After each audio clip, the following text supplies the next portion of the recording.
Comme je suis parfois obéissant, je commence.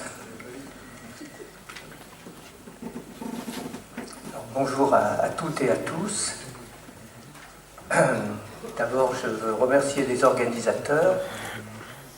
Je crois que ce n'était pas le but, mais néanmoins, vous m'avez donné l'occasion ce matin de rencontrer et de faire la connaissance d'un grand nombre de collègues étrangers que je ne connaissais pas.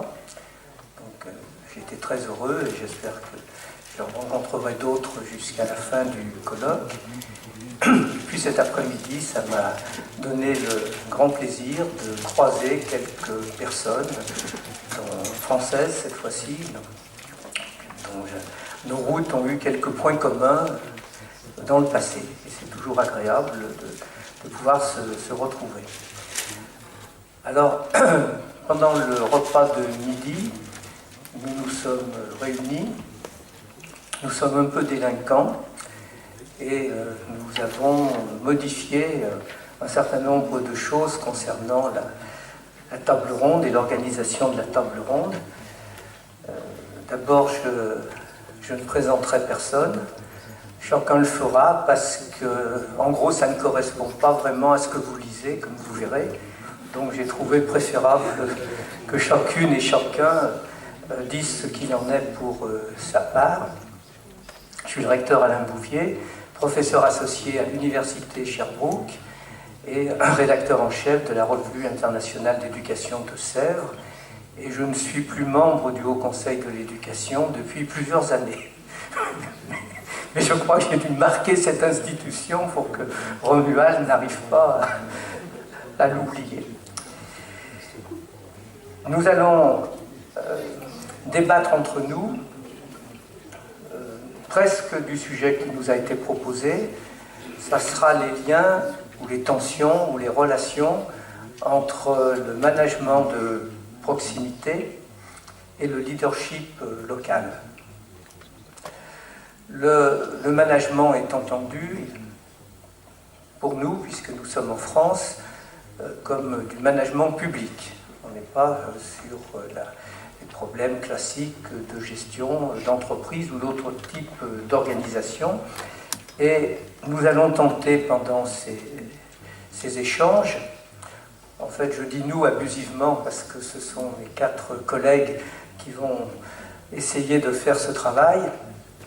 Nous allons essayer de dégager des idées clés et comme probablement ils prendront la parole à 2 reprises, eh bien chacun des 4 pourrait dégager chaque fois une idée, ce qui ferait à la fin de cette table ronde 8 idées clés mises sur la table des organisateurs, si nous y arrivons. On va commencer par écouter Lev Hus, puisqu'il évoquera d'abord les fonctions de chef d'établissement en général, avec une question qui me semble tout à fait essentielle. Peut-on décrire l'espace dont dispose le chef d'établissement, espace qui est probablement un facteur plus ou moins favorable à l'innovation, et il y a sans doute de grosses différences d'un pays à un autre. Ensuite, Nicole Perrin abordera plus précisément les questions de management et de management public, de là où elle est, puisqu'elle est dans une école chargée directement de la formation des cadres de notre système éducatif. Claude Bisson-Fèvre, qui est assis à côté de moi, essayera de tirer des leçons de cela en termes de gestion des ressources humaines.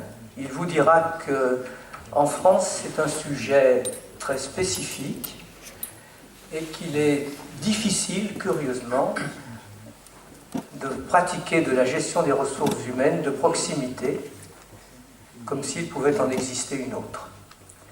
Enfin, Jean Berbucco reviendra sur le rôle du chef d'établissement dans son rapport à l'innovation et essayera de réfléchir à la question: l'établissement peut-il être un centre d'innovation et le chef d'établissement peut-il exercer, par rapport à l'innovation, une fonction particulière? Voilà, Jeff Moss, si vous voulez bien nous éclairer sur les fonctions du chef d'établissement et l'espace dont il dispose. Thank you very much. As you can see, I am, well, my name is Leif Moos. I'm not the president of the European Educational Research Association. My term of office finished 3 weeks ago. But I'm still partner in Ednorsel, and I'm a professor in Copenhagen, Aarhus University, Copenhagen, Denmark. So coming from up north, it is with mixed feelings that I come and talk here in France to Frenchmen about school leadership, because I know that it is very, very new to you. It's so new that you still haven't found a French word. That's very surprising that you don't have, and having the English word doesn't sell, I can tell you. But I have understood that you are getting closer to talking about it, and that's good. The other one is autonomy, and I don't know much about the French educational system, but what I've learned is that there is not very much autonomy in schools. It's not very well developed yet. So my thoughts are, well, if the French can use autonomy, what does autonomy then mean? Well, to me, it's an illustration of this phenomenon of a fluid signifier. I think autonomy is a fluid signifier. It can mean anything, it can mean nothing, depends on what we put into it. And actually, there are some people who put something in it. OECD has been very eager to putting a lot of meaning to it, and I'll come back to that, of course. But the funny thing is also that there's so very close to each other, those two words or those two concepts pop up in the French discussion. I think it's because they're interlinked. I will come back to that also, that I think those things are very closely interlinked. You cannot have leadership with some kind of autonomy. So that could be the reason why you started talking about it. Well, when I looked some 10 years ago, I saw that autonomy was going to be a hot word. I looked it up in the dictionary, and it said autonomy is self-governance. But when I then look at what OECD does with it in the good new public management way, it is very much closer to what I would call a CSLO. You haven't heard that before? I made it up 10 minutes ago. It's central steering local operations. That is what autonomy means in the OECD vocabulary. Because they have chosen that this is the way, one of the ways to manage by objectives, to have new ways of governing the public sectors. And part of that is, of course, the educational system. They have chosen the ways to do it and the issues. So we can see in the leadership studies that they published in 2008 that they advise us, or everybody, to decentralize finances and human resource management, and to re-centralize, to put it up again, the content standards and testings and accountability parts of it too. And this is very much in line with the first real description of new public management made by the OECD in 1995, what called transition in government. They say we need to decentralize what can be decentralized and keep the center strong. So that's the same. I think that is really what it is about. And if you want to discuss autonomy down here, I think, and that is what we will advise all other countries to find out what you mean about it. You need to find out how can these new links between the national level, the maybe local, regional levels, and the institutions, how can they be developed? Because it's very obvious that they are being developed these years. We see a lot of changes because of the competition on the global market and stuff like that, all that. I'll not go into detail with that, of course. But we see that a lot of countries are experimenting with how to govern or manage the public sectors. And we can see that when it comes to education, that new features is coming up. As usually then the forerunner of that is England, Britain, some of Britain, England, that has for quite some years tried to bypass the local authorities.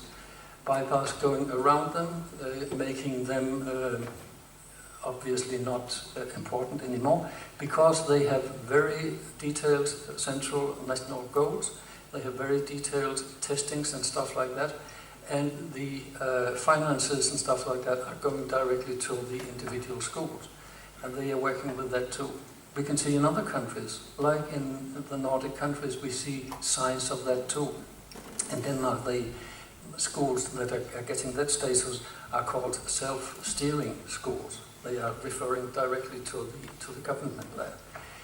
But we have had very many, and we will still have, I think, very many different models of it. We have seen that the local authorities, municipality, whatever, and regional, have been very important. In some areas they lose importance because the state wants to cling to the objectives and manage by objectives.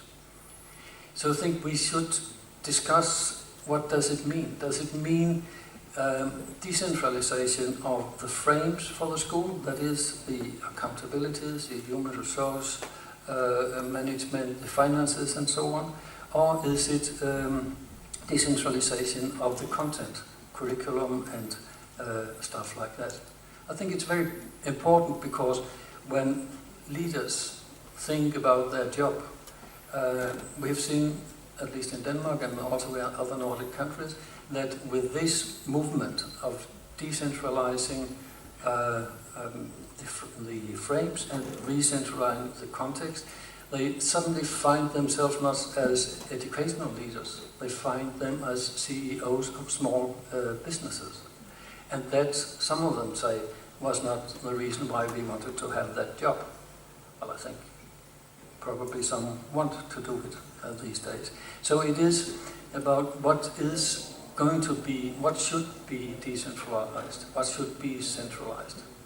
Another one is what kind of powers do we look at when we see our influences, when we see what the links of governance are? I think we have at least three main categories. We have the structural powers, that the legislation, the finances and stuff like that, and that is of course very important. We have social technologies, like testings and standards and so on, technologies that are being thought out at the top and being disseminated and having, of course, governance functions to the next level. And then the discursive powers, the ways that everybody, that is both government and all of us, try to influence the way we think about what is a good school, what is a good school leadership, and what's good teaching and so on. And all these ways can influence the governance chain there, I think. And we should perhaps look at which ones we want to develop. We should also try to look at the ways we want to give or make room for the professionals or the practitioners in schools. I think they need to have rooms. Students need to have room in their learning because of creativity and because of their curiosity and stuff like that. They need to have rooms and be able to experiment. Teachers need, for the same reasons, and for their need to be able to interpret what is it that is relevant at this point. And leaders need to have room for maneuver because they want to lead. And you cannot lead if there's no room for maneuver. And you can only manage operations and so on. I think these are, for a begin or for a start, some of the things we should look at. Thank you. Merci. Je crois que ça nous propose plusieurs idées clés et en même temps ça fait le lien avec l'intervention de Nicole Perrin. Vous avez soulevé des liens en termes classiques de management, y compris de gouvernance. Vous avez même évoqué des aspects de décentralisation et de centralisation. Je me suis demandé si vous pensiez que le leadership induisait des formes de centralisation locale. Donc on aura peut-être l'occasion de débattre de cela dans la table qui se poursuit et Nicole Perrin va pouvoir reprendre la balle en matière de management public. Oui, bonjour à tous, donc, je suis Nicole Pellegrin, je relève de l'ESN-USR, donc pour les Français et notamment pour les chefs d'établissement, c'est une école qui est bien connue. C'est une école qui s'occupe de la formation des cadres des deux systèmes scolaires, éducation nationale et enseignement supérieur et recherche. Et pour ma part, je suis en charge du département de l'enseignement supérieur et de la recherche et du haut encadrement, c'est-à-dire des hauts cadres à la fois du système scolaire et de l'enseignement supérieur et de la recherche. Donc, malgré le nom peut être trompeur, il s'agit d'une école certes, mais il s'agit surtout d'un service qui dépend de la Direction générale des ressources humaines et donc un service qui est à compétence nationale, ce qui explique qu'il n'y a pas vraiment de concurrence au niveau du système dans la formation des cadres du ministère. Alors, moi, je suis docteur en sciences de gestion, donc ce qui explique, et je suis management public, et je suis dans la branche des sciences considérées un petit peu comme dures au niveau des sciences de gestion, puisque je suis finance, compta, contrôle, avec une forte coloration, évaluation des politiques publiques. Donc, ce qui vient d'être dit, effectivement, m'intéresse particulièrement, parce que c'était la façon aussi de poser le débat que je vais positionner au niveau des chefs d'établissement, puisqu'il s'agit du public qui est présent aujourd'hui, mais tout ce contexte qui est lié à la déconcentration, à la décentralisation, qui amène une évolution de la posture du chef d'établissement, de ses responsabilités, parmi lesquelles, moi je l'ai affiché clairement, une plus grande autonomie. Alors certes, ce mot autonomie est à géométrie variable. Moi, je viens de l'université. L'autonomie dans l'université n'a rien à voir avec l'autonomie au niveau des établissements scolaires. Et c'est vrai que, de façon assez naturelle, à côté du concept d'autonomie, on associe une capacité à financer, donc une relative marge de manœuvre financière. Or, le contexte des finances publiques n'autorise pas nécessairement cette marge de manœuvre financière et donc restreint la liberté. Néanmoins, l'autonomie, elle est aussi organisationnelle. Et c'est plutôt sur ce point-là que je vais développer aujourd'hui, afin justement de voir quelles sont les possibilités d'action dans ce contexte restreint et en raison justement de l'évolution provoquée par les nouvelles technologies, le numérique. La culture numérique en général, je ne ferai pas de distinguo, je mélange tout, mais c'est vraiment un mouvement de fond qui bouleverse l'organisation dans son ensemble. Alors, cet impact de tout ce qui relève du numérique sur l'organisation, je le verrai selon deux axes. Toujours, je vous ai dit, du point de vue du chef d'établissement. D'un point de vue bouleversement organisationnel et puis d'un point de vue beaucoup plus humain. Alors, en ce qui concerne la dimension organisationnelle, on en a parlé, on ne va pas le développer, il a bien été dit que le numérique, notamment avec le fonctionnement en réseau, permettait un élargissement de la structure, gomme les frontières de l'organisation. Donc le décloisonnement est un fait, il ne s'agit pas d'y revenir, il ne s'agit pas de lutter contre, c'est un fait, on est sur une organisation étendue, élargie, avec des frontières un petit peu plus floues.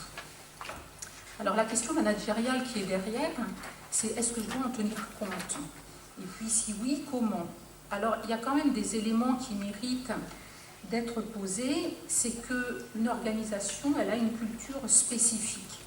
Donc lorsque l'on cherche à mettre en place un modèle exclusif à le transposer de façon complètement artificielle sur une organisation qui n'est pas, dont la culture n'est pas compatible, eh bien ça ne peut pas marcher. Donc il n'y a pas d'obligation en tant que telle à faire en sorte qu'il y ait un bouleversement au niveau de la structure.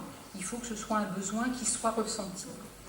Deuxième aspect, c'est concernant le rôle plus général des technologies sur la structure des organisations.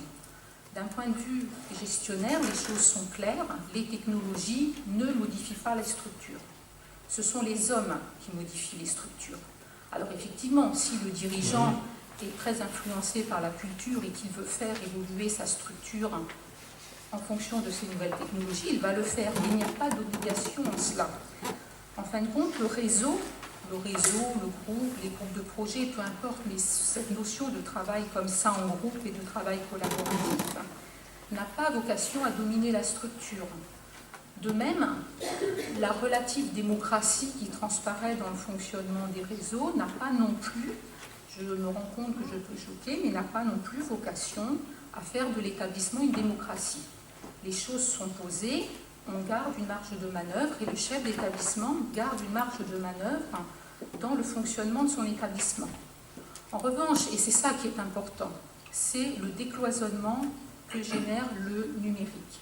Ce décloisonnement, il est essentiel, c'est un défi, c'est un enjeu, donc il ne faut pas lutter contre, il faut au contraire essayer de voir jusqu'où on peut aller en prenant garde de ne pas déstructurer non plus l'organisation.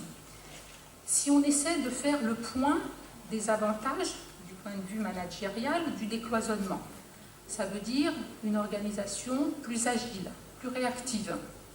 Ça veut dire qu'on a un puissant levier pour assurer une cohérence entre la stratégie et la mise en œuvre des actions. Ça veut dire aussi, et ça c'est essentiel quand on n'a pas de marge de manœuvre financière, et je ne parlerai pas du problème ressources humaines qui sera abordé après en matière de recrutement, mais ça veut dire que je vais aussi pouvoir détecter des compétences des experts au sein même de ma structure. Et tous ces éléments-là me permettent aussi de jouer, de bénéficier du partage d'expérience, de faciliter la prise d'initiative, de fonctionner en mode projet et de projets transversaux, et puis également de communiquer. Donc les enjeux sont vraiment là, les défis sont là. On pourrait presque dire que face à un contexte de marge financière réduite, eh bien, le décloisonnement offre des marges de manœuvre organisationnelles que l'organisation doit s'emparer. Donc en gros, on suggérerait de faire tomber les barrières internes, c'est-à-dire éviter ces silos qui sont complètement cloisonnés avec le personnel d'éducation, le personnel enseignant, l'administration, etc. Donc de jouer la porosité entre ces silos, ce que permet le numérique, ce que permet le fonctionnement en réseau, et donc d'essayer de bénéficier un petit peu des synergies possibles et puis de l'impact managérial de ces éléments-là. Alors, vous me direz jusqu'où est-ce qu'on va dans le décloisonnement, parce que ça c'est facile à dire, il n'y a pas de règle non plus, on ne peut pas apporter de réponse stricte. En revanche, ce qu'il faut, c'est que du point de vue du manager et là du point de vue du chef d'établissement, on puisse garder la main sur la cohérence pour coordonner ma stratégie et mon action, la mise en œuvre de mon action. À partir du moment où le décloisonnement ferait perdre la main sur cette cohérence, on va trop loin. Il n'y a pas d'autres règles pour que cela pour le moment.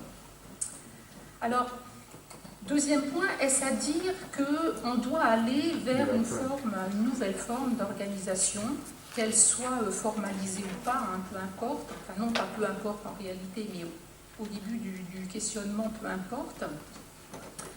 On vient de voir qu'avec les réseaux, ça a été dit, François Muller a évoqué plein de choses dont je reparlerai parce que ça parle aussi en matière de management. Il y a quand même des bouleversements importants du point de vue managérial. Donc, le chef d'établissement, de toute façon, est obligé de repositionner un certain nombre de choses.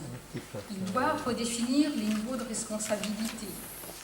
Mais il doit aussi mobiliser les acteurs dans une chaîne de prise de décision au niveau du pilotage. Je m'entends bien. Le management participatif, c'est une chose.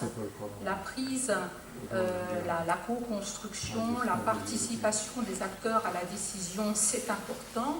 Il n'empêche qu'on peut garder une distinction forte entre ce qui relève du stratégique et ce qui relève de la mise en œuvre, des modalités de pilotage, des modalités un peu plus opérationnelles.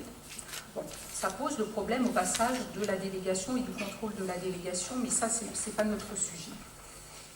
Donc, de fait, on voit bien avec des acteurs qui ont des informations, qui ont des connaissances qui sont approfondies, qui ont une capacité à juger les choses, qui ont la capacité aussi à être une forme de groupe d'opposition. Donc, il convient d'arriver à les impliquer au moins sur la partie pilotage et qu'on va vers une organisation, on la formalise un peu, mais qui est moins pyramidale.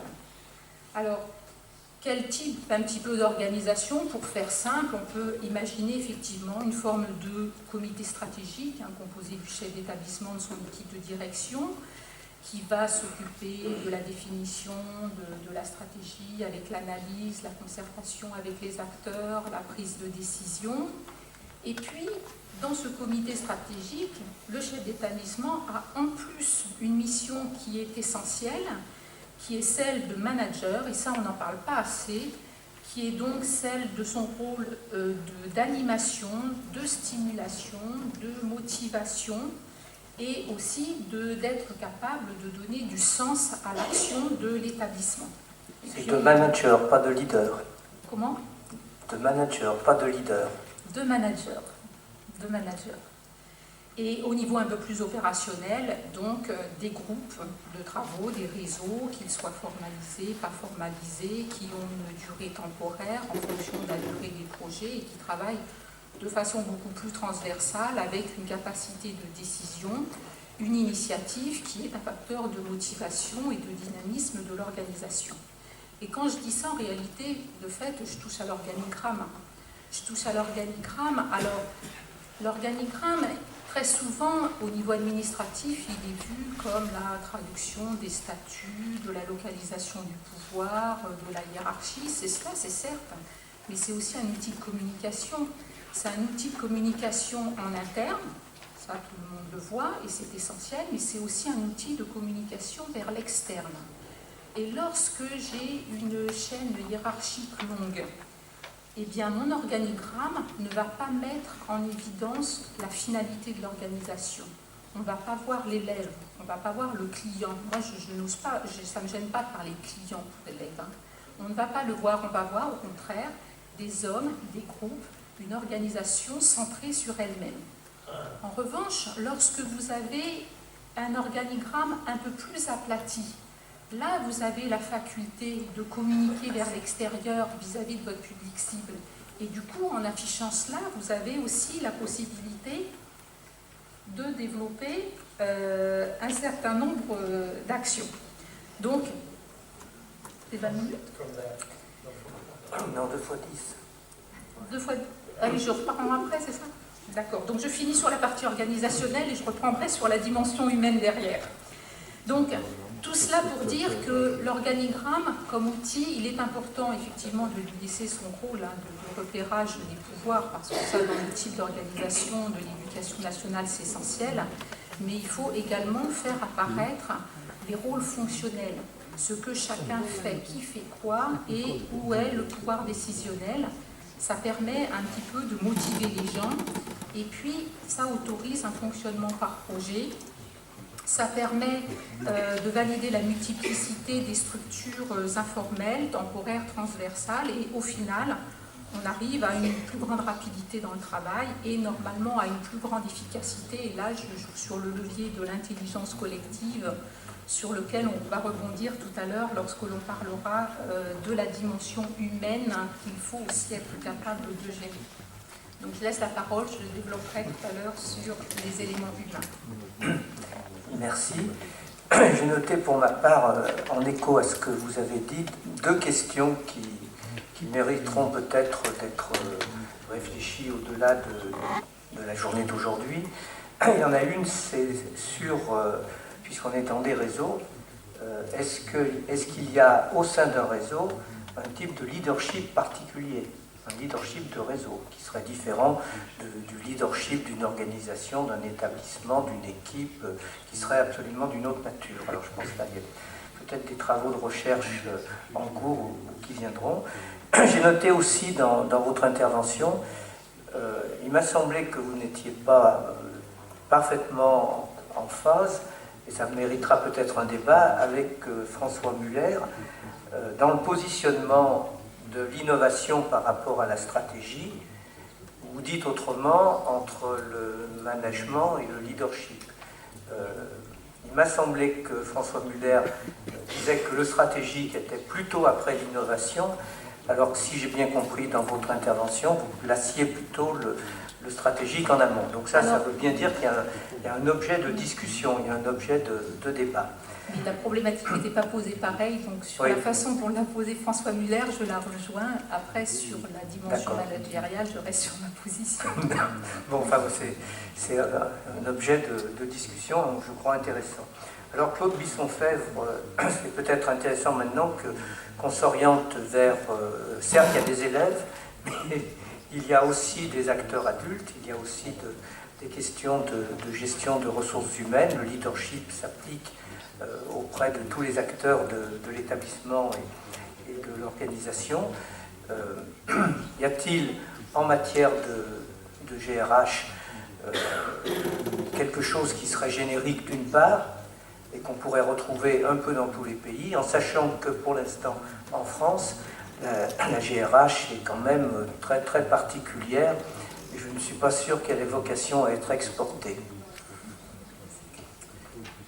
Et il y a effectivement dans les organisations et dans nos établissements des adultes, il y a des élèves, il y a des adultes, mais il y a surtout des adultes pour les élèves. Et il faut absolument... Et parler de GRH dans un établissement scolaire, c'est bien avoir présent à l'esprit que cette ressource très particulière qui est confiée au chef d'établissement, et je rentre tout de suite dans le jeu, mais je vais me présenter avec toi à nouveau, et que cette ressource très particulière qui est confiée à l'établissement doit être orientée, mise en cohérence, structurée et valorisée pour l'élève. Alors je suis Claude Bisson-Fèvre, inspecteur général de l'éducation nationale, et de cette fameuse spécialité, discipline qu'évoquait ce matin Romuald, qui finalement perturbe, j'ai bien compris, la convergence nécessaire entre l'éducatif et le pédagogique, donc établissement et vie scolaire. Embrassé Patrice Lemoine après avoir eu la révélation au contact des élèves du premier degré qui n'ont pas de vie scolaire sur la nécessité de travailler évidemment dans un établissement scolaire sur le climat.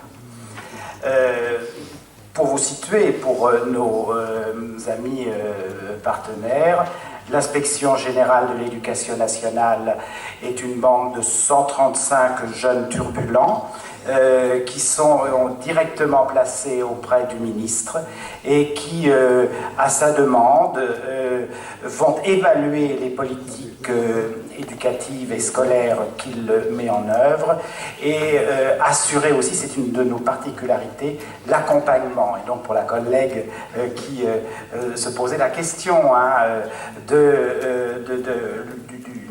à quoi sert l'inspection aujourd'hui, au moins pour l'inspection générale, mais pour les inspections territoriales, parce qu'il y a la proximité, c'est bien là notre rôle. Et je dis de jeunes turbulents parce que nous sommes nés en 1808 et que finalement, quand je vous parlais ce matin de cet héritage culturel qui est celui sur lequel se fonde le système éducatif français, eh bien le voilà, puisant dans la Révolution française, transformé avec Napoléon, comme nous sommes arrivés à un code civil, quoi.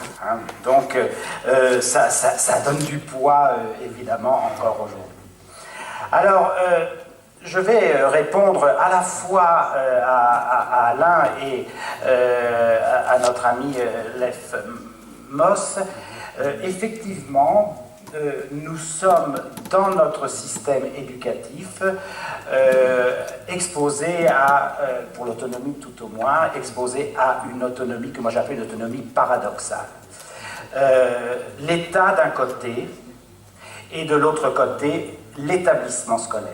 Et depuis 1985, qui est la création de l'établissement scolaire d'aujourd'hui, c'est lui que nous vivons. Je précise que j'interviens uniquement sur le second degré. Pour le premier degré, la structuration est très différente. Cet établissement a été considéré comme le rouage essentiel du portage des politiques éducatives et scolaires et le rouage essentiel du progrès social en ce qu'il construit le citoyen de demain. Et effectivement, l'État, en ce qui concerne la ressource humaine, s'il définit les orientations en matière pédagogique et éducative, ça on peut, je crois que c'est assez fréquent et partagé par les démocraties.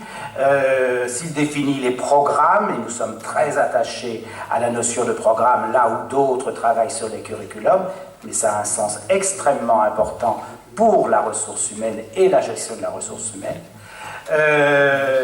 L'État est garant et délivre les diplômes, il est garant de l'évaluation, et il ne peut pas y avoir d'évaluation qui soit éclatée. Nous sommes sur une évaluation qui est partagée et convergente par l'ensemble de ceux qui ont à la mettre en œuvre, d'où là encore une question de ressources humaines.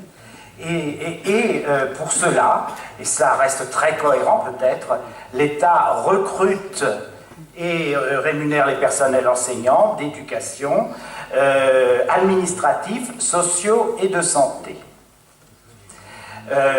Il y a une autre catégorie de personnel qui est aussi confiée à l'établissement scolaire et au chef d'établissement scolaire, qui sont les personnels dits techniciens ouvriers de service et qui sont chargés de l'entretien de l'établissement.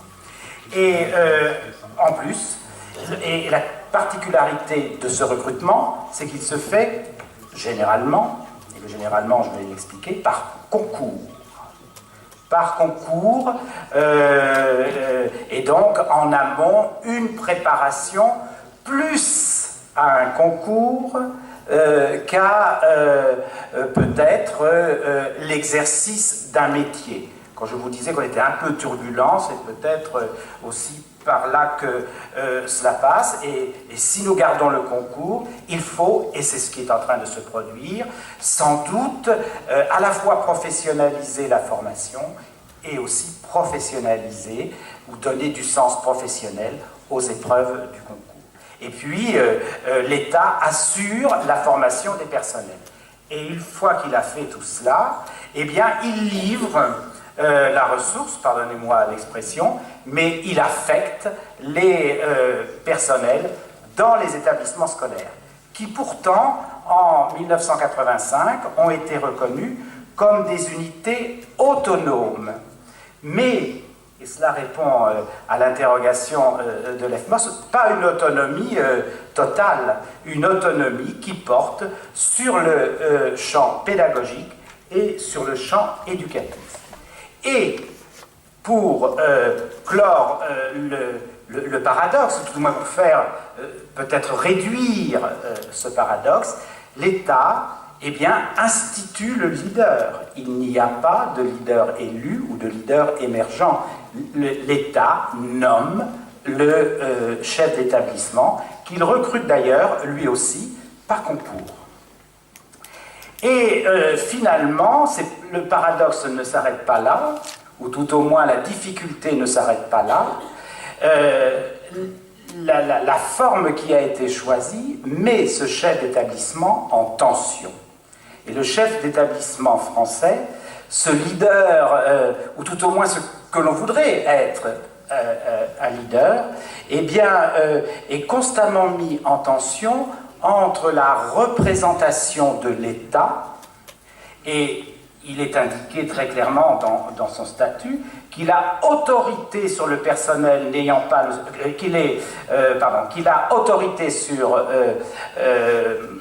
le personnel n'ayant pas le statut de fonctionnaire de l'État. Donc on lui donne, on lui confie du personnel, mais il n'a pas d'autorité directe dessus quant au temps qu'il voudrait lui donner ou à ce qu'il voudrait lui donner.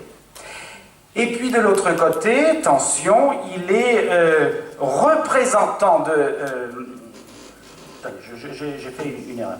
Il est représentant de l'État, pardon, au sein, effectivement, de l'établissement. Et là, je reprends, il a autorité sur l'ensemble des personnels affectés ou mis à disposition de l'établissement, mais dans le respect du statut, ce qui est pas anormal, bien évidemment, de ces derniers. Il désigne toutes les fonctions au sein de l'établissement pour lesquelles aucune autorité administrative n'a reçu de pouvoir de nomination. C'est-à-dire qu'à l'intérieur de l'établissement scolaire, il va repérer des personnes qui lui ont été affectées et pour lesquelles, et j'y reviendrai dans une deuxième partie, il a repéré des compétences. Et c'est peut-être là où commence à s'installer la fonction qui est la sienne de gestion des ressources humaines. Mais de l'autre côté, quand il est représentant de l'établissement qu'on lui a confié, eh bien, il est chargé il peut recruter sur un certain nombre de fonctions, et là, il a une autorité pleine et entière sur les personnels qui n'ont pas le statut de fonctionnaire. Et l'attention ne s'arrête pas là. Si ça s'arrêtait là, je crois que la formation et les formations qu'ils reçoivent préparent les chefs d'établissement à gérer cette tension.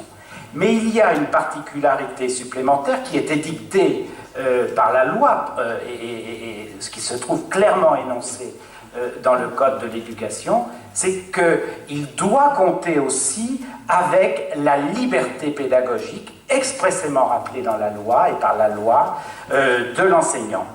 Mais la liberté pédagogique s'exerce, dit la loi, dans le respect des programmes et des instructions du ministre et dans le cadre du projet d'établissement.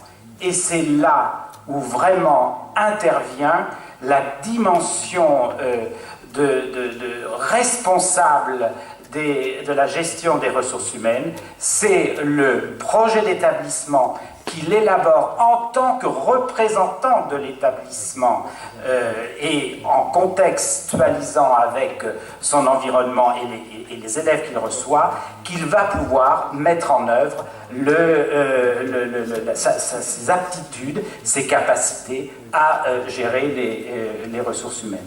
Et il est dit ainsi, et je termine là-dessus, le projet d'école définit les modalités particulières, et c'est sur ce mot-là qu'il intervient, bien évidemment, de mise en œuvre des objectifs et des programmes nationaux et précise les activités scolaires et périscolaires qui y concourent. Il précise les voies et moyens qui sont mis en œuvre. Il détermine également les modalités d'évaluation des résultats atteints, et le responsable du projet d'établissement, c'est le chef d'établissement en tant que leader de sa communauté. Voilà les enjeux et voilà comment nous parvenons à boucler cette autonomie paradoxale. Et je me demande malgré tout si de ce schéma, il n'y a pas des choses qui peuvent être transférées. Vous l'avez remarqué, c'est bien cadré. C'est bien cadré et on a une vieille histoire avec une tradition bureaucratique au sens de Max Weber, où on produit des normes, on applique des règles, et la hiérarchie fonctionne du sommet jusqu'au niveau du terrain.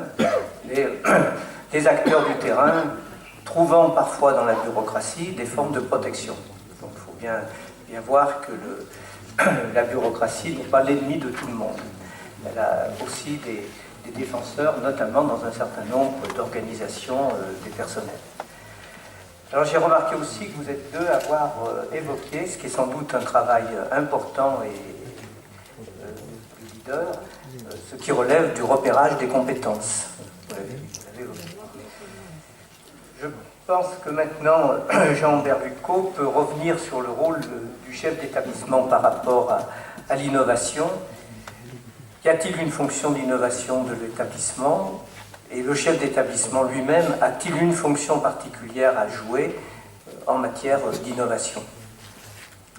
Alors je vais essayer d'insérer ce que j'avais prévu de dire dans ce qui vient d'être dit et ce qui a été présenté en début d'après-midi. Tout d'abord, pour nos amis européens, je suis donc Jean Berlucot, je suis inspecteur d'académie et inspecteur d'académie, établissement et vie scolaire, mais en même temps,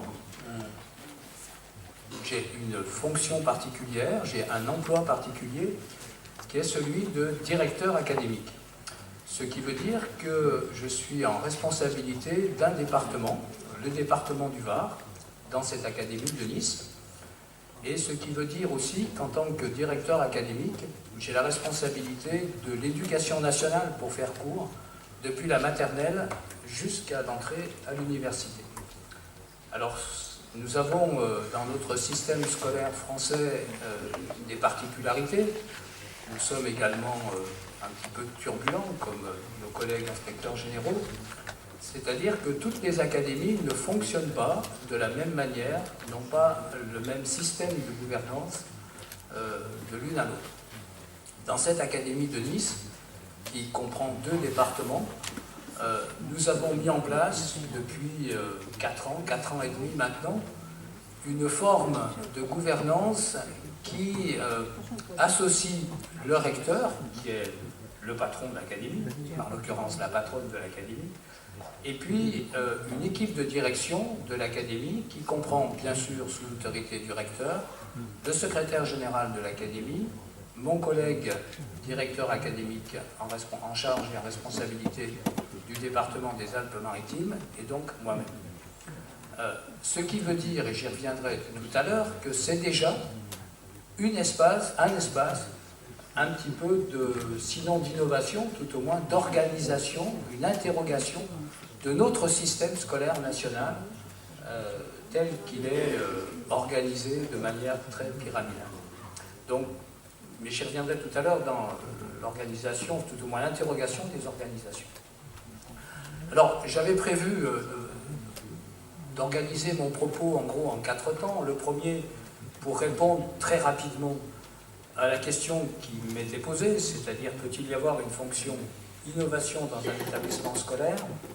Un deuxième temps où je ne reviendrai pas sur ce qui vient d'être dit par Claude, sur un petit peu ce paradoxe de notre système éducatif français, où il y a des choses qui sont cadrées au plan national, et puis il y a des espaces de liberté. Donc, très rapidement, j'indiquerai quels sont les possibles avec les espaces de liberté dans cette institution. Et puis dans une troisième partie, c'était davantage une partie où je formulais un certain nombre de questions j'y reviendrai peut-être dans la deuxième partie de mon intervention, sur quels sont les éléments nécessaires, de mon point de vue, indispensables pour développer ce que j'appellerais une culture d'évaluation, une démarche d'évaluation. Et là, les questions que je pose, certains éléments ont été posés tout à l'heure, que ce soit par Frédéric Cauchy-Bianchi et Patrice Lemoine, ou par François Muller dans des interventions précédentes. Alors, tout d'abord, peut-il y avoir une fonction innovation dans un établissement? Dans notre système scolaire français, pour moi, c'est une évidence. La réponse, elle est oui. Pourquoi? Pour 2 raisons. D'abord, parce que notre système éducatif a une ambition qui est de conduire la moitié d'une classe d'âge ou moins au niveau du L3. Donc c'est une ambition colossale, on n'en est pas encore tout à fait là, mais ça signifie que cette mission que nous avons, que le système scolaire dans notre pays, ici en France, doit nécessairement prendre en compte le potentiel de tous les jeunes de ce pays. Et par conséquent, on ne peut pas prendre en compte le potentiel de tous les jeunes de ce pays si en même temps on ne se pose pas la question de quel parcours pouvons-nous organiser pour les élèves. Et donc dès lors que l'on veut développer la notion de parcours, eh bien fatalement, de par la diversité des élèves, fatalement nous sommes obligés de nous poser la question: comment fait-on certes pour rester dans le cadre national, mais en même temps être un peu inventif pour ne laisser aucun jeune sans qualification et pour permettre à tous les jeunes d'aller au maximum de son potentiel et si possible un petit peu au-delà. Donc c'est une première raison qui pour moi est une raison importante. Ça signifie qu'il nous faut naturellement interroger les pratiques et encourager les gens à interroger les pratiques. Quand je dis les gens, c'est l'ensemble des métiers de l'éducation nationale. On a vu tout à l'heure comment on pouvait interroger des pratiques d'enseignement, à titre individuel et à titre collectif. Ça a été présenté tout à l'heure dans le réseau du socle qui a été mis en place et qui perdure sur Toulon. Mais c'est également interroger notre système. Et là aussi, comment fait-on travailler des écoles avec des collèges? Comment fait-on travailler des collèges avec des lycées? On ne peut pas continuer longtemps à vouloir tout mettre dans des cases qui sont séparées les unes des autres. Donc il faut bien quelque part avoir un espace de liberté et innover, non pas pour détruire le système, mais pour utiliser tous les espaces de liberté qui sont dans ce système.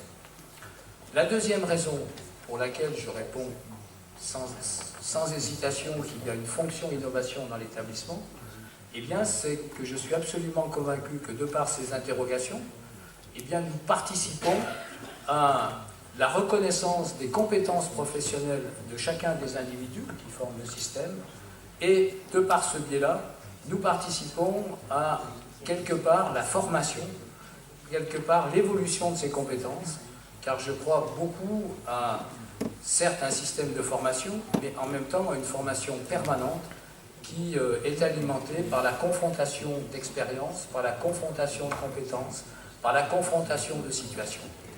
Et donc, pour résumer très rapidement sur ce premier point, je suis absolument convaincu que les écoles et les établissements ont une fonction d'innovation.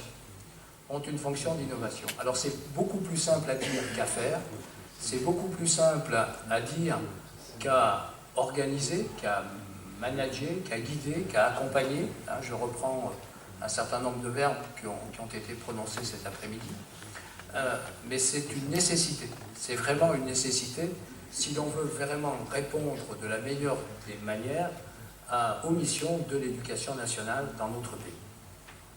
Très rapidement, quels sont ces espaces de liberté et qu'est-ce qui permet dans notre système d'investir ces espaces de liberté, d'autonomie? J'avais prévu de dire ce qu'a dit fort bien Claude juste avant moi, et il l'a dit beaucoup mieux que je ne pourrais le dire, mais c'est vrai que nous sommes dans un système un peu paradoxal.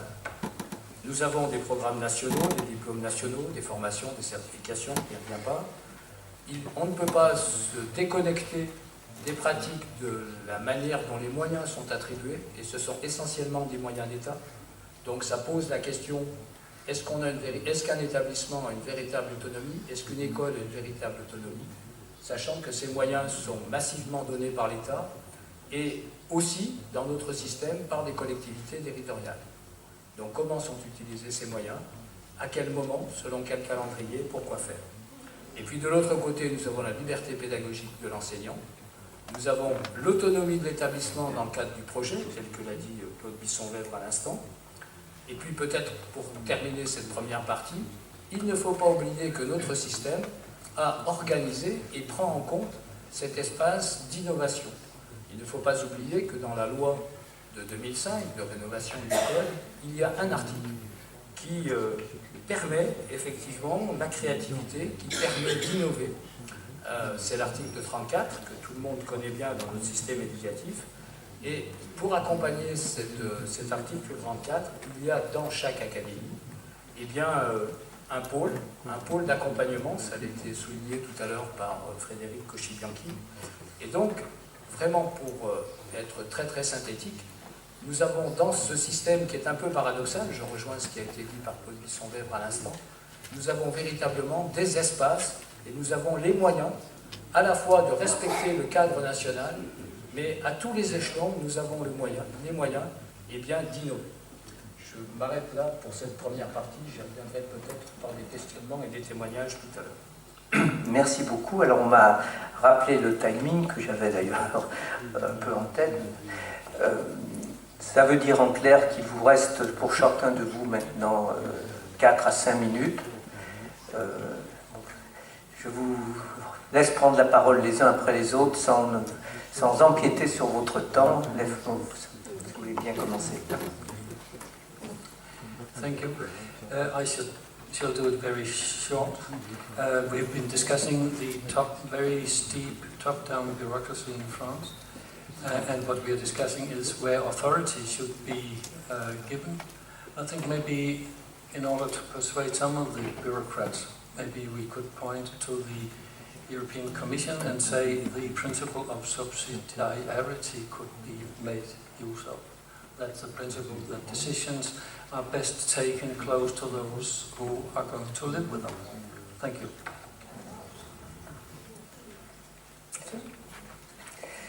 Nicole. I'm not French.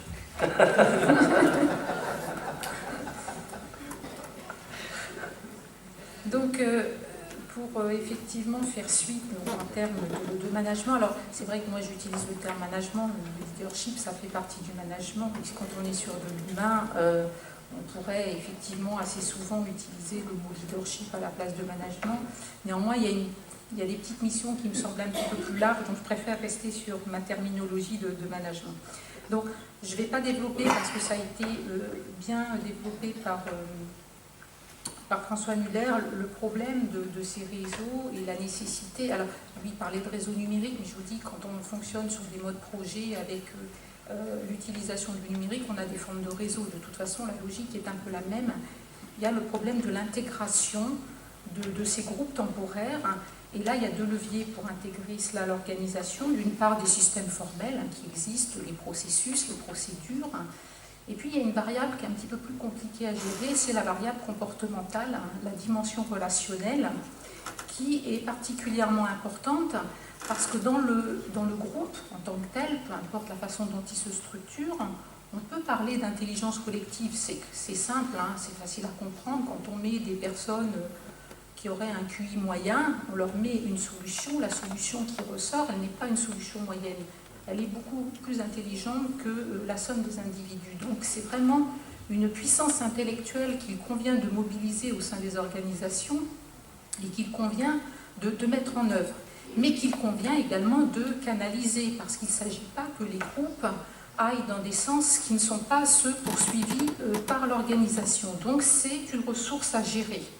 Donc il faut canaliser ça, donc c'est tous les problèmes de capacité, de coordination, de focalisation des efforts, d'animation, hein, oui c'est aussi une forme d'animation des différents groupes au sein de l'organisation, de façon à ce qu'il y ait une logique et que globalement ça aille dans le même sens.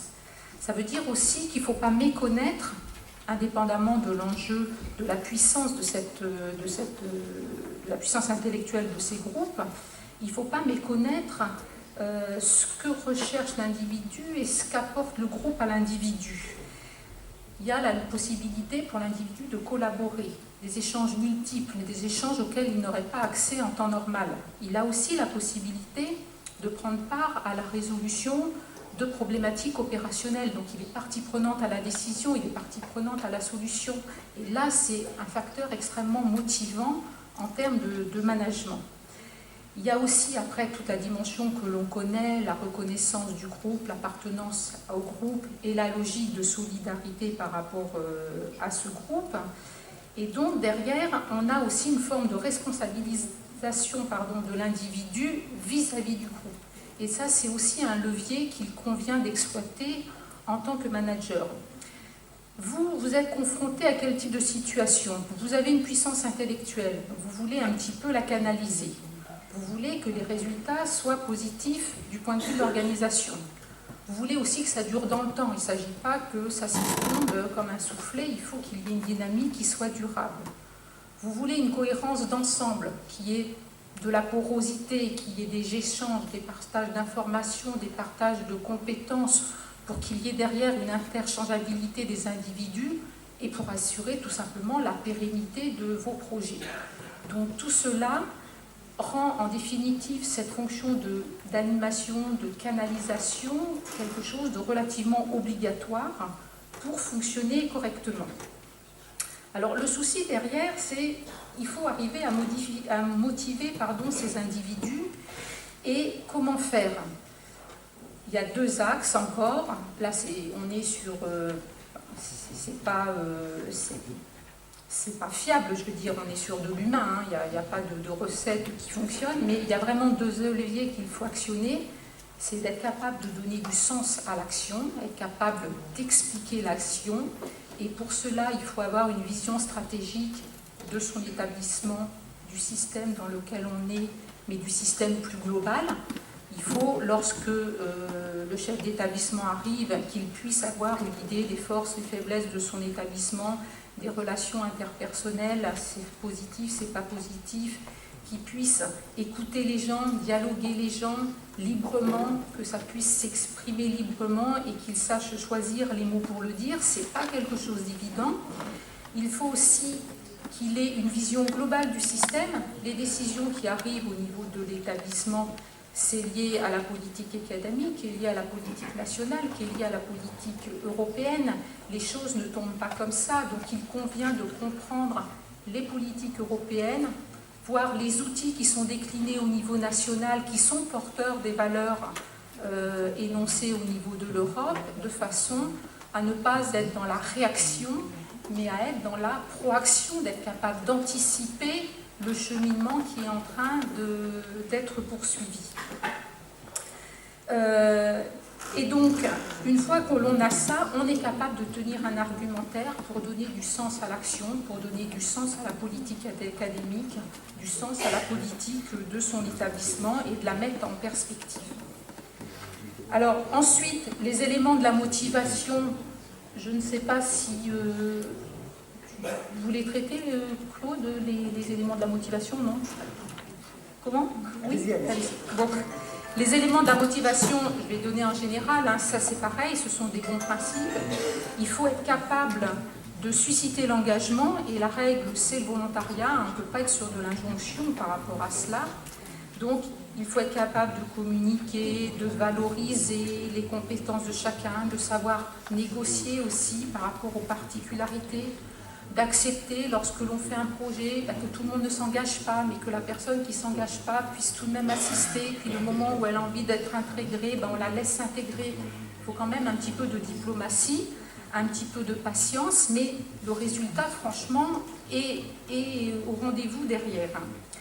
Alors, il y a toutes les dimensions vraiment personnelles de la motivation, j'essaie de faire vite, excusez-moi, mais il y a aussi les dimensions organisationnelles, c'est-à-dire que vous avez la possibilité d'inciter à la coopération sans nécessairement être comme ça dans la négociation. Quand vous mettez en place des instruments de pilotage, vous avez quand même une logique un petit peu de contrainte. Lorsque vous affichez un organigramme avec les différentes fonctions des personnes, avec l'affichage de la division du travail, vous êtes également dans une logique d'imposer un certain nombre de règles. Donc, s'il y a quelque chose qui serait intéressant de retenir et qui correspond peut-être à une idée, ce qu'il faut essayer de travailler, c'est le problème de la coopération. Vraiment la coopération des acteurs au sein de l'établissement pour essayer de mettre en œuvre de la créativité, parce que ça c'est nécessaire quand on n'a pas de marge de manœuvre financière, il faut que ça vienne de l'intérieur. Il ne faut pas perdre de vue que lorsque vous posez un problème collectivement, eh bien la mobilisation, elle est collective derrière et elle est beaucoup plus efficace. Et donc là, il y a un enjeu fort d'associer l'individuel et le collectif. Et là, on est complètement dans la problématique du leadership, dans l'expression du leadership du chef d'établissement. Merci Claude. Merci Nicole d'avoir abordé ce sujet, parce que je vais reprendre finalement à ce point-là et toujours, non pas dans la provocation, c'est pas du tout mon genre, mais dans l'expression de ce que j'ai dit tout à l'heure, c'est-à-dire, et c'est Alain qui a repris l'idée que c'était fermé, ouvert, ce système. Et puis à un moment, on reboucle tout et on a quelque chose qui est évidemment dans le paradoxe. Et moi, je me dis qu'aujourd'hui, un chef d'établissement français dans ce système, eh bien, il n'est pas leader qui peut, quoi, mais bien leader en matière de gestion des ressources humaines, leader qui veut, puisqu'il a, de par sa volonté, à aller chercher ses marges de manœuvre, et j'avais préparé un diaporama, mais ces mots qui, finalement, l'instituent pleinement comme leader et lui permet d'exprimer son leadership en matière de gestion des ressources humaines. C'est vrai que le chef d'État, et ces mots, on va les égrener très rapidement, c'est vrai que le chef d'établissement, et c'est un regret sans doute que certains expriment, ne recrute pas, ou recrute très peu, mais il ne recrutait pas, il commence à recruter. Nous savons que dans certaines situations, quand il y a un manque d'enseignants remplaçants, le chef d'établissement, il fait avec les moyens dont il dispose et appelle-t-il suffisamment, oui je l'espère, l'inspection pour pouvoir l'aider dans ce recrutement. Le chef d'établissement recrute aussi les assistants d'éducation. On parlait de ces personnels de vie scolaire, c'est le chef d'établissement qui les recrute. Et le choix est extrêmement important pour la suite parce qu'à un moment donné, il faut constituer une équipe, en effet, et coopérer avec les autres membres de cette dimension de l'établissement. Et puis, s'il ne recrute pas, il y a quand même une fonction qui est essentielle dans la gestion des ressources humaines dans un établissement scolaire. Il accueille les personnels qui lui sont affectés, et cet accueil est essentiel. C'est par l'accueil que le collectif enseignant, le collectif éducatif, va se créer et va s'enrichir. C'est par l'accueil que l'on va faire adhérer, et les formes qu'on y a mises, et l'accueil, c'est pas la demi-heure ou l'heure qui va être passée par le nouvel enseignant dans le bureau du chef d'établissement qui peut s'appeler de l'accueil, c'est bien un accompagnement jusqu'au moment, on va dire, où finalement l'enseignant qui arrive s'est émancipé et a rejoint complètement le collectif. Deuxième élément, c'est que finalement, ou troisième terme, pardon, c'est que s'il enrichit et s'il crée et enrichit le collectif, il organise ce collectif. Et le conseil pédagogique lui donne l'occasion de réfléchir sur le collectif avec les enseignants, lui donne l'occasion de questionner, on parlait du questionnement tout à l'heure, hein, et finalement, ce que vous avez fait avec les équipes responsables, leaders de vos organisations, vous avez fait un conseil pédagogique, c'est-à-dire que vous avez rassemblé des acteurs qui doivent à un moment donné prendre leurs responsabilités pour faire réussir les élèves. Vous les avez interrogés sur le pourquoi et comment. Pourquoi et comment. Et qu'à partir de ce moment-là, on a engagé, en gérant véritablement et en valorisant, en écoutant la ressource, c'est quand même une chance d'avoir une ressource qui parle et qui pense, eh bien, nous avons, le chef d'établissement peut construire son projet et le faire vivre.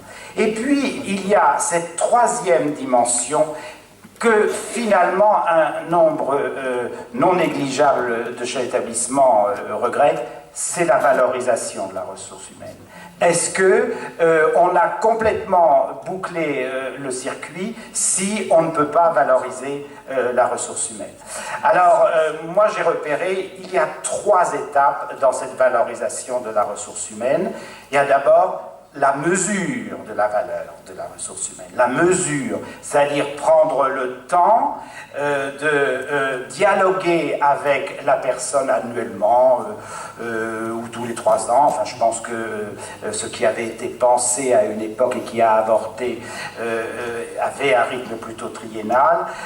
Donc, de prendre le temps de dialoguer pour faire émerger ce que l'enseignant que nous avons devant nous peut apporter.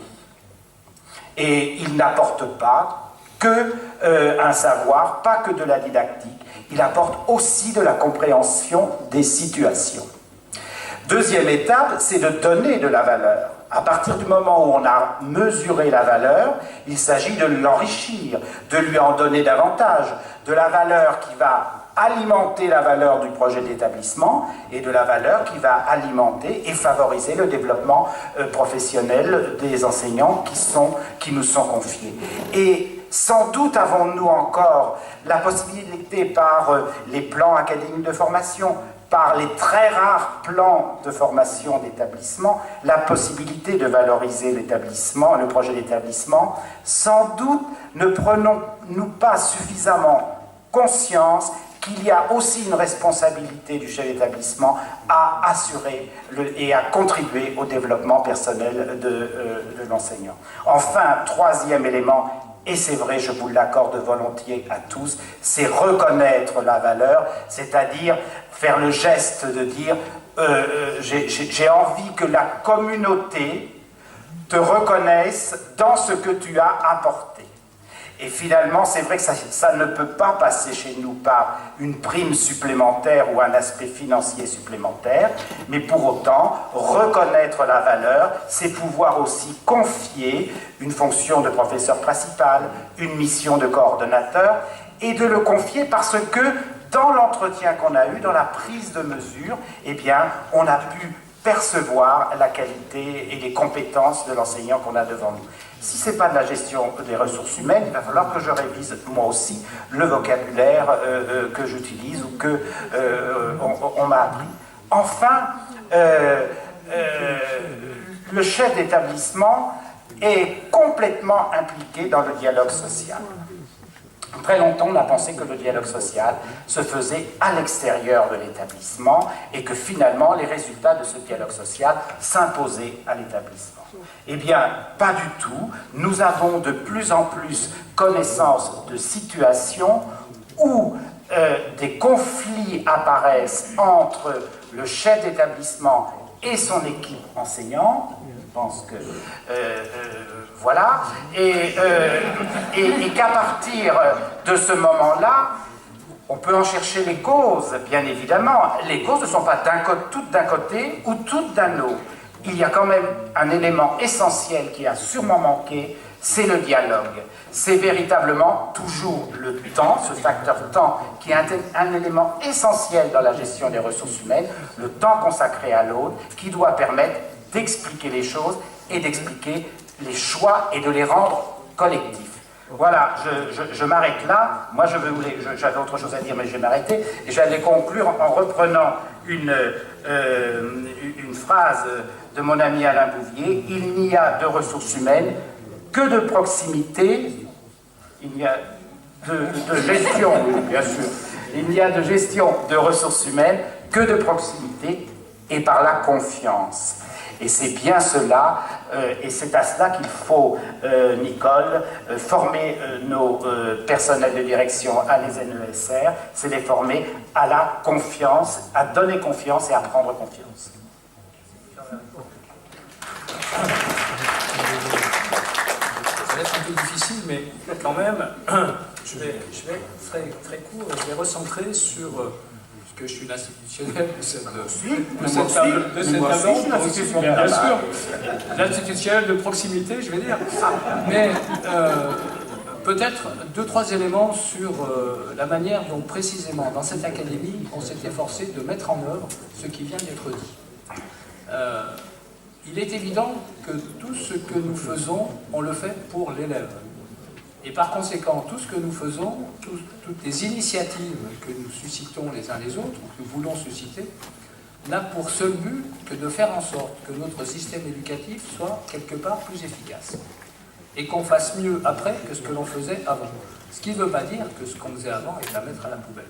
C'est une évidence. Bien. Donc ça, une fois qu'on a posé ça, comment l'institution, comment institutionnellement on favorise cela? Comment on favorise l'initiative individuelle? Comment on valorise les gens? Comment on reconnaît la place de chaque individu dans un système qui est un système très compliqué et très complexe? Donc je ne vais pas revenir sur ce qui vient d'être dit à la fois par Nicole Pellegrin et par Claude Bissonneuf sur la ressource humaine, mais ça pourrait se résumer uniquement à des questions de ressources humaines.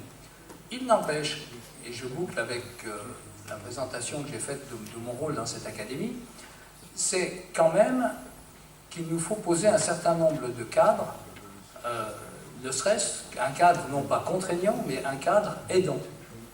Et je voudrais insister sur 2 points. Je ne reviens pas sur tout ce qui vient d'être dit sur la ressource humaine. Mais en même temps, le rôle du chef d'établissement, c'est aussi être en capacité de dialoguer à l'interne de son établissement, mais en même temps de communiquer. De communiquer avec les élèves, de communiquer avec les parents d'élèves, de communiquer avec l'autorité académique. Et dans cette académie, on a développé ce que l'on appelle, mais ce qui est maintenant généralisé dans toutes les académies, des dialogues pédagogiques et de gestion, et pas simplement des dialogues de performance purement gestionnels.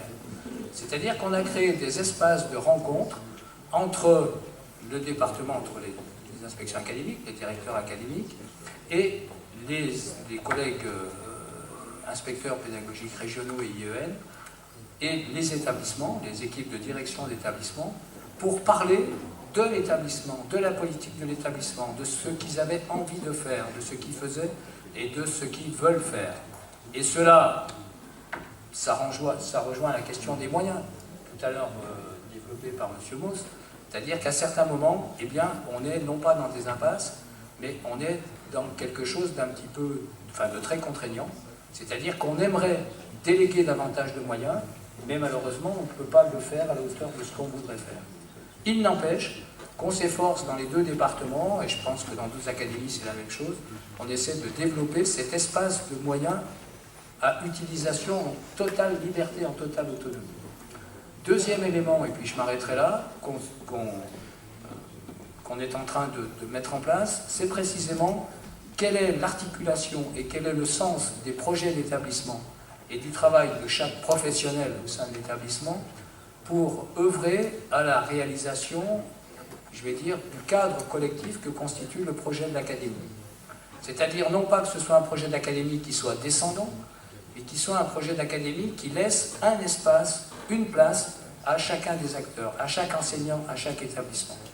Et c'est pour cela que dans le projet de l'académie tel que nous l'avons pensé, élaboré avec des collègues, nous nous sommes dit que plutôt que de déterminer toute une série de choses, déterminer des axes stratégiques, des objectifs et des actions, eh bien, on a simplement choisi 3 axes stratégiques qui correspondent aux missions de l'école. En gros, mieux former, mieux accueillir, et ça a été quelque chose qui a été dit tout à l'heure, et mieux accompagner. Et puis on a déterminé une liste relativement courte d'objectifs, et on laisse le soin aux établissements, on laisse le soin aux enseignants, on laisse le soin au personnel de vie scolaire, eh bien, de choisir les leviers d'action et les actions. Donc on a en quelque sorte renversé un petit peu la logique jusqu'à présent, qui était de tout déterminer de A jusqu'à Z. Et vraiment pour conclure, 2 mots, je crois que ça ne peut pas passer sans 3 notions essentielles, me semble-t-il. C'est 1, l'exigence, il faut que nous soyons tous exigeants. 2, naturellement, qu'on fasse confiance aux gens. Et 3, qu'on soit en capacité, nous, corps d'encadrement, de bonifier nos pratiques. Merci beaucoup. Alors, je vous prie de m'excuser de vous avoir autant brimé en vous interrompant et en vous limitant dans le temps particulier qui vous était imparti, mais j'avais le souci du temps global et j'ai travaillé sur cette dialectique. Pour ma part, je retiens parmi les idées que vous avez soulevées 2 qui mériteraient d'être encore creusées demain. La première, c'est sur le rapport entre leadership et les types de gouvernance locale que l'on peut pratiquer, parce qu'effectivement, d'un pays à un autre, cette gouvernance locale n'est pas du tout la même. Alors, peut-on trouver des modalités de leadership qui seraient assez générales pour s'appliquer indépendamment des modalités de gouvernance locale? C'est une question qui mérite d'être travaillée, me semble-t-il. Le deuxième point, on a évoqué à plusieurs reprises la question du sens, et plutôt de la construction du sens. Pour moi, c'est pas, le sens n'est pas une donnée. Même si on a un grand leader charismatique, le sens n'est pas donné, il est construit. Et c'est la dialectique entre le leadership et la construction du sens qui me semble aussi un sujet qui mérite d'être encore travaillé. Voilà, alors je vous souhaite une très très bonne soirée. Merci beaucoup.